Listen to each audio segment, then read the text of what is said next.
Seperti yang kita tahu, wabah COVID-19 ini telah berhasil menjangkiti puluhan negara dari seluruh penjuru dunia.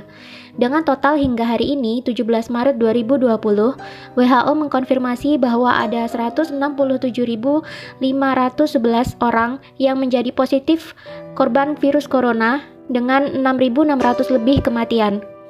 COVID-19 juga telah sukses memukul mundur perekonomian dunia akibat dibatasinya transportasi antar negara untuk mencegah penularan lebih lanjut. Banyak negara-negara yang mengalami kerugian ekonomi akibat merebaknya wabah ini.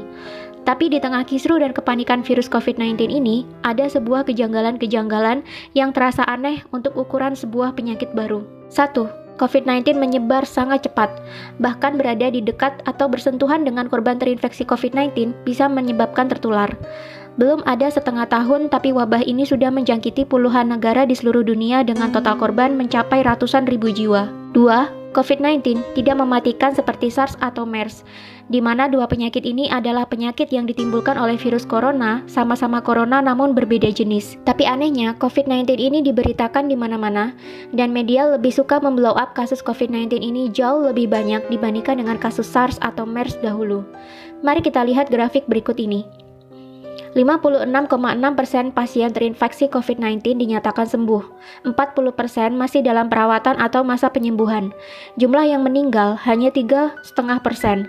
Sedangkan dibanding dengan penyakit-penyakit lainnya seperti flu burung, MERS, Ebola, TBC, dan SARS, tingkat kematian yang ditimbulkan COVID-19 cenderung rendah. Tapi mengapa media lebih suka memberitakan COVID-19 ini dibandingkan dengan penyakit-penyakit lain yang lebih mematikan?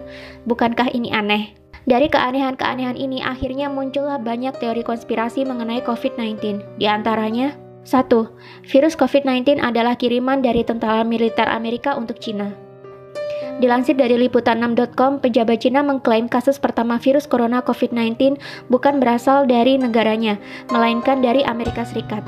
Ia menuduh seorang tentara asal AS yang membawa COVID-19 ke negeri tirai bambu tersebut. Juru bicara Kementerian Cina, Zhao Lijian, juga dianggap melontarkan tuduhan yang sama. Setelah dalam akun Twitter pribadinya menyebut ada teori konspirasi yang menuduh AS sebagai penyebabnya. Merebaknya virus COVID-19 pertama kali di Cina tepat setelah terjadinya perang dagang antara Cina dengan Amerika dimulai. Dalam perang dagang itu diprediksikan Amerika Serikat akan kalah atas Cina. Dan sempat diprediksi jika Cina memerankan perang dagang terhadap Amerika Serikat, maka ke depan kiblat ekonomi bukan lagi ke Amerika Serikat, melainkan ke Cina. Meski demikian, tuduhan pejabat Cina ke Amerika Serikat ini tidak disertai dengan bukti apapun. 2. COVID-19 bukannya penyakit biasa, melainkan senjata biologis yang diciptakan untuk memulai perang. Dilansir dari cnbcindonesia.com, Komandan Korps Pegawai Revolusi Iran atau IRGC mengatakan virus corona mungkin merupakan senjata biologis dari Amerika Serikat atau USA. Pengamat militer dan pertahanan Koni Rahakundini Bakri juga menduga bahwa COVID-19 ini adalah senjata biologis yang digunakan sebagai senjata pemusnah massal. Koni juga menyebut dari pernyataan mantan perwira intelijen Central Intelligence Agency atau CIA, Philip Giraldi, yang mengatakan bahwa COVID-19 bukan terjadi secara alami, melainkan melalui mutasi genetik. Giraldi menyebut virus mematikan itu sengaja diproduksi di laboratorium oleh Amerika Serikat bekerja sama dengan Israel. Amerika Serikat sengaja membuat virus itu untuk menghancurkan Cina dan Iran yang merupakan musuh terbesarnya. Lebih lanjut, Koni membeberkan senjata biologi memiliki daya tarik untuk digunakan karena sangat murah. Berdasarkan data, dia menyebutkan 1 km persegi serangan senjata biologi hanya berkisar $1. Selain itu, senjata biologi dinilai tidak mudah dideteksi, baik dengan X-ray ataupun anjing pelacak sekalipun, serta sangat mudah untuk diangkut. Sedangkan senjata konvensional memerlukan biaya $2.000, senjata nuklir $800, dan senjata kimia $600. Iran sendiri berada di ambang kekacauan akibat wabah virus corona. Bagaimana tidak, sebanyak 8% anggota parlemen Iran ternyata tertular virus SARS-CoV-2 dari penyakit COVID-19. Sebanyak 23 dari 290 anggota Dewan Perwakilan Rakyat Iran atau majelis dilaporkan positif tertular virus corona. Parlemen langsung ditangguhkan tanpa batas waktu dan anggotanya diminta untuk berhenti bertemu dengan publik. Iran memang menjadi satu-satunya negara yang memiliki banyak pejabat pemerintah yang terinfeksi virus corona. Wakil Presiden Masoume Ebtekar, Wakil Menteri Kesehatan Iraj Harirchi, Kepala Badan Darurat Nasional Pir Hossein Khalifan, dan Kepala Komite Keamanan Nasional Internasional Parlemen dan Hubungan Luar Negeri Mojtaba Zolnur dinyatakan positif terkena virus corona. Bahkan, penasihat utama Ayatollah Ali Khomeini, yakni Muhammad Mir Mohammadi, meninggal akibat tertular virus tersebut. 3. COVID-19 sengaja diproduksi oleh Illuminati untuk memulai ekonomi big start sehingga menguntungkan orang-orang terkaya di dunia yang berada di balik World Bank dan IMF. Menurut YouTube channel dari Astronaci International, COVID-19 ini memang sengaja diproduksi dan diedarkan untuk membuat kekacauan dan kerugian ekonomi secara global. Imbasnya, banyak sekali harga saham yang anjlok dan banyak investor menjualnya dengan harga murah. Selain itu, dengan merebaknya wabah COVID-19 ini, mau tidak mau akan memukul banyak negara bahkan dunia menuju ke kerugian ekonomi akibat tersedotnya banyak biaya untuk merawat warga yang sakit dan dirumahkannya banyak pekerja untuk mencegah penularan COVID-19 lebih lanjut.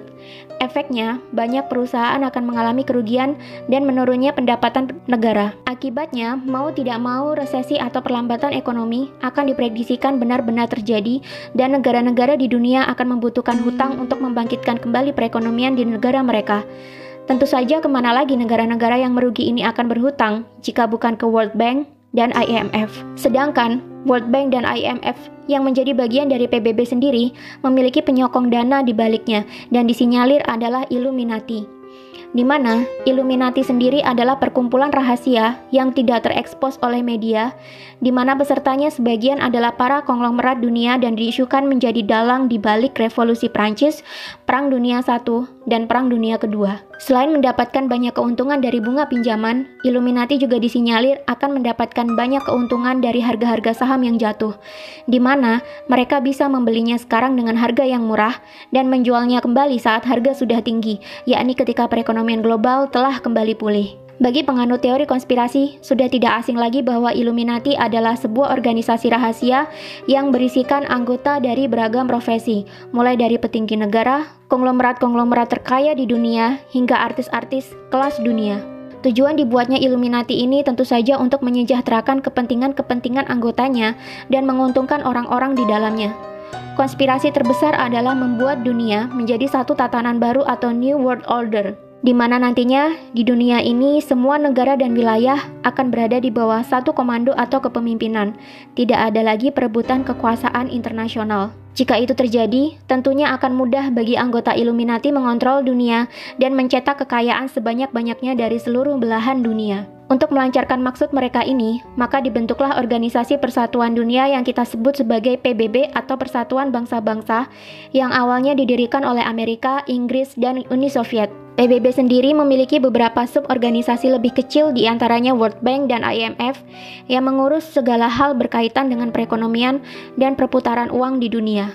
Konglomerat-konglomerat anggota Illuminati sendiri seperti Rothschild dan kawan-kawannya dilansir menjadi pendana bagi World Bank dan IMF. Jadi, apapun kegiatan yang dilakukan oleh World Bank dan IMF tentunya akan membawa keuntungan bagi para konglomerat ini, termasuk program pinjaman kepada negara-negara yang membutuhkan pasca meredanya wabah virus corona ini nantinya. 4. COVID-19 ini sebenarnya sudah ada antivirus atau vaksin. Masih mengacu pada penjelasan dari video yang diunggah oleh Astronaci sangat yakin COVID-19 sebenarnya sudah ada obatnya. Illuminati bukanlah sekelompok orang yang bodoh yang menciptakan kekacauan global demi tercapainya ekonomi big start yang menguntungkan mereka, tanpa mereka membuat vaksin atau obatnya. Astronaci sangat yakin bahwa COVID-19 ini sudah ada obatnya, hanya saja masih ditahan peredarannya menunggu supaya dunia benar-benar kolaps dan terjadi kerugian dan kejatuhan besar-besaran, di mana nanti sudah banyak negara kehabisan uang dan harga-harga saham turun hingga ke level terendahnya. Ketika sudah mencapai titik dasar, barulah vaksin ini dikeluarkan untuk meredakan kekacauan dan menyembuhkan orang-orang.